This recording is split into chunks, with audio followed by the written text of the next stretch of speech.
원투펀치에 또다시 오셨습니다. 조용훈 기자님이 제 옆에 나와 계시는데 저희가 이렇게 자꾸 불러서 어떡해요. 저번에 첫 촬영 때 이렇게 불러주시고 제가 나와도 되나 이런 생각을 그때 했었는데 왜요? 제가 뭐 방송 경험도 없고 예 그리고 뭐 유명한 것도 아니고 그러다 보니까 나와도 되나 그런 생각이 있었는데 또 이렇게 두 번째로 또 불러주셔서 좀 감개가 무량합니다. 여러분들도 알다시피 뭐 댓글에 그런 글이 많더라고요. 조용훈 기자님 왜 이렇게 목소리가 좋아요? 그리고 잘생기셨으니까 계속 불러주세요. 뭐 이런 얘기가 많아가지고 저희가 이렇게 또 급하게 조용훈 기자님을 불렀습니다. 뭐 경기에 대한 내용을 얘기를 할 때에는 가장 또 기자니까 네. 사실에 입각해서 제대로 좀 알려주실 것 같아서 UEFA 챔스 준결승이 끝이 났잖아요. 그래서 그렇습니다. 바로 오늘 끝이 났거든요. 그래서 이 이야기 따끈따끈하게 조용 기자님과 함께 얘기 나눠보도록 할게요. 첫 번째는 파리 생제르맹과 도르트문트입니다. 사실 많은 사람들이 파리 생제르맹이 이길 거라고 생각하시는 분들이 좀 많았거든요. 그런데 이게 무슨 일입니까? 슈팅 44번인데 골대가 6번. 맞습니다. 파리 생제르맹의 경우 아나운서님께서 말씀해 주신 대로 도르트문트보다 스쿼드가 훨씬 월등하기 때문에 네. 파리가 이길 거라고 생각한 사람들이 많았을 거예요. 1, 2차전 합계 골대가 이제 6번입니다. 그러면서 이제 모두 경기를 이제 주도하는 가운데 도르트문트가 어떻게 보면 전략을 잘 짜왔다고 볼 수가 있습니다. 수비적으로 내려앉았고 파리가 그 와중에 이제 중거리 슛을 좀 많이 시도했는데 그 와중에 이제 골대를 또 맞히는 경우가 많았죠. 특히나 뭐 2차전 후반에 굉장히 파리는 아쉬웠을 것 같아요. 네, 맞습니다. 2차전 후반 같은 경우에는 사실 역전할 수도 있었던 그런 상황인데 막판에 이제 음바페의 슛이 크로스바를 때리고 나왔고 그 다음에 2분 후에 비티냐가 때린 슛이 또 크로스바를 맞고 나오는 걸 저도 직관을 직접 보면서 헛웃음이 나오더라고요.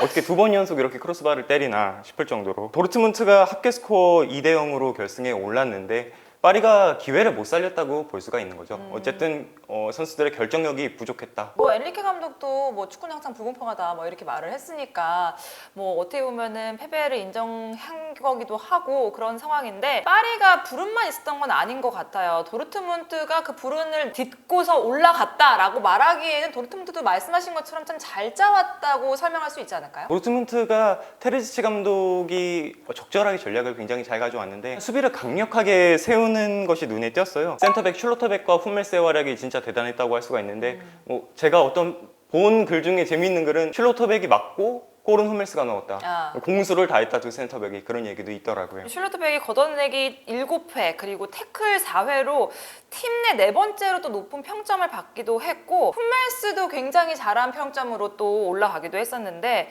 가장 중요했던 거는 세트피스였지 않았을까 저는 그런 생각이 들어요. 아시겠지만 뭐 훔멜스는 뭐 워낙 경험이 많은 선수고 이제 뭐 35살의 나이가 좀 무색하지 않을 정도의 활약이었어요. 발은 좀 느려진 경향이 있는데 이 선수가 세트피스로도 골을 꽤 기록하는 선수거든요. 네. 노장의 경험이 더해지면서 이렇게 중요한 무대에서 원래 잘하던 좀 세트피스 능력이 더해지면서 결승골까지 넣었다고 볼 수가 있겠습니다. 파리는 어떻게 보면은 골 결정력 때문에 정말 한 끗 차이로 졌다고 할 수 있을 만큼 굉장히 아쉬운 경기였는데 저는 좀 더 아쉬웠던 게 이강인 선수를 많이 볼 수가 없어서 이 경기를 기대하신 분들이 이제 또 많이 기대했던 이유는 이강인 선수의 존재 때문이었을 거예요. 사실 이강인 선수가 이번 시즌 파리 생제르맹에 이적하고 나서 기회를 받지 못했던 것도 아니고 능력이 있는 선수라는 걸 저희는 다 알잖아요. 네. 그런데도 이제 1차전에서는 벤치에 머물렀고 2차전에서는 후반 막판에 투입해서 15분 정도로 소화를 했는데 저는 좀 개인적으로 아쉬운 점이 있었어요. 중원의 미드필더 자원으로 그렇게 쓰이는데 공격적인 성향이 좀 뛰어난 편이거든요. 네네. 다른 경쟁자보다. 아무래도 엘리케 감독은 이 중원의 밸런스를 좀 잡고자 파비안 루이스 같은 다른 선수로 대체를 하려고 했던 것 같은데 이강인 선수가 좀 나왔으면 공격력이 좀 보탬이 되지 않을까 생각이 듭니다. 도르트문트의 좀 단단한 수비를 깰 수 있는 템포를 갖고 있는 선수도 어떻게 보면 이강인 선수일 것 같기도 하고 이강인 선수를 늦게 활용했다는 거는 우리로서는 아쉽다. 특히나 또 국뽕을 가지고 있는 우리로서는 더 아쉽다. 이런 생각이 좀 들었고요. 바로 오늘 이제 레알 마드리드와 바이에른 미넨 경기도 치러졌잖아요. 이 맞습니다. 얘기도 좀 해볼까요? 1차전에 이제 2대2 무승부를 거뒀고 2차전에서 이제 레알 마드리드가 2대1 역전승을 거두면서 또 하나의 좀 기적을 썼다고 볼 수가 있겠습니다. 바이에른 미넨이 선제골을 넣으면서 이대로 가면은 이길 수 있지 않을까, 결승으로 올라갈 수 있지 않을까 많은 팬분들이 조금 기대를 했을 것 같아요. 알폰소 데이비스가 정말 기가 막힌 슛을 시도해서 이제 득점에 성공했는데 문제는 이제 투엘의 좀 교체가 저는 가장 큰 페인이라고 생각을 합니다. 데이비스 득점이 터진 이후에 이제 사실 산티아고 베르나베우 원정이 굉장히 어려운 원정이기도 해서 리드를 좀 최대한 지키고 싶었나 봐요. 그러면서 이제 사네, 케인, 무시알라 빼고 김민재, 추포모팅, 밀러 이렇게 세 선수를 투입했는데 이 선택은 공격수를 한 명 빼고 수비수를 한 명 늘리는 선택이었죠. 레알 마드리드의 공격력을 좀 무시한 좀 처사가 아닌가 싶었습니다. 오, 무시한 처사. 그렇게까지 생각하세요? 네, 너무 좀 안일한 판단이 아니었나 그런 생각이 결과론입니다만 드네요.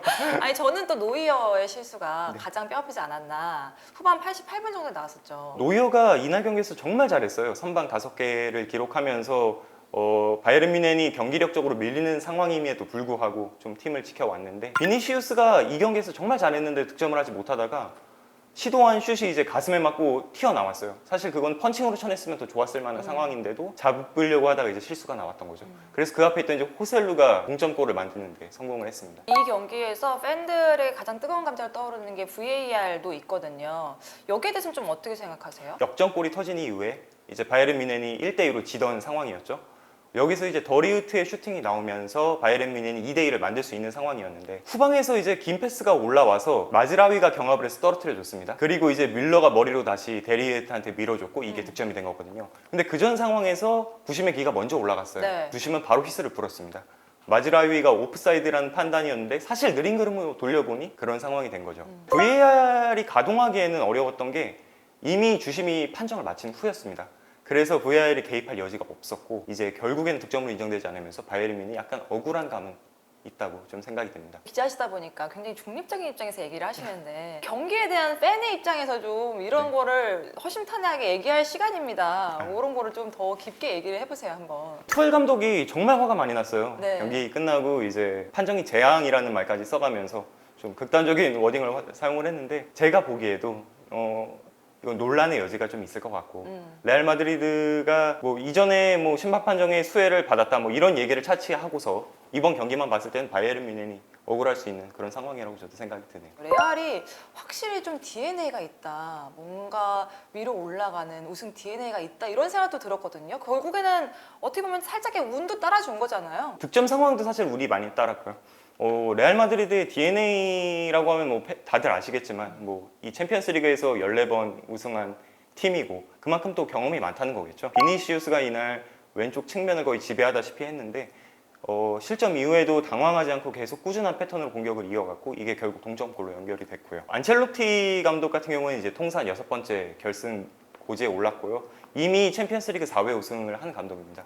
이거는 뭐 역대 감독 중에 가장 많은 우승 횟수를 기록한 감독이라고 할 수가 있겠는데 그 노림수가 통했던 거예요. 앞서 이제 투엘의 뭐 교체 카드가 실패하지 않았나 이런 얘기를 했다면 안첼로티 같은 경우에 이제 호셀루를 투입하면서 그 호셀루가 두 골을 만들어내는 결과를 낳았고 이런 경험들이 좀 레알 마드리드의 좀 승리하는 DNA와 좀 겹쳐서 빛을 본 게 아닐까 싶습니다. 공교롭게도 두 감독의 좀 교체 타이밍에 대해서 비교할 만한 부분도 굉장히 많았고요. 그렇습니다. 이런 경기에서 좀 아쉬운 부분도 분명히 있었을 것 같은 뮌헨일 것 같은데 저는 또 개인적으로 아쉬운 게 PSG에서 이강인 선수를 많이 못 봤던 것처럼 김민재 선수를 많이 못 본 것도 너무 아쉬워요.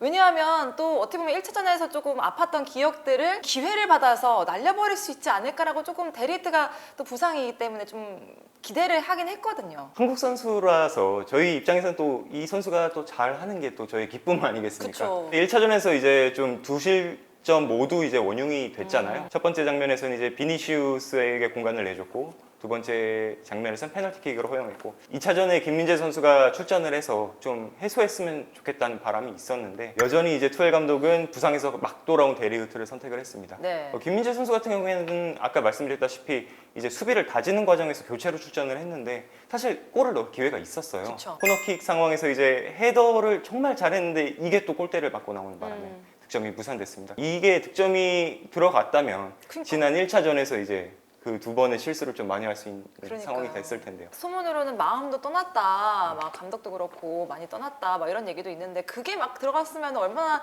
좀 다시 생각해 볼 수 있는 기회나 팬들의 마음도 좀 돌릴 수 있는 기회가 되지 않았을까라고 되게 아쉽더라고요. 우린 뭐 그런 생각도 하지 않았습니까? UEFA 챔피언스리그 결승에서 한국 선수 두 선수가 같이 만나는 뭐 그림이라든지 그런 거를 기대하셨던 분들도 많은데 참 아쉽게 됐어요. 4강 대진 나왔을 때 저는 이제 기자로 근무를 하고 있으니까 결승전에 한국 선수 두 선수가 올라가면 이제 과연 몇 명이 투입되어야 하는가, 이 경기에 기자 인원이 몇 명이 기사를 써야 하는가. 이게 그 언론사와 언론사의 미생과 그 차이가 있는 게, 언론사 입장에서는 이 대진표를 보고서 됐다, 옳았구나. 이거 됐다, 뷰스 뽑았다 이렇게 생각했을 텐데, 언론사의 미생으로서는 나는 일을 계속 많이 해야 되는구나 이런 생각을 좀 하셨나 봐요. 맞습니다.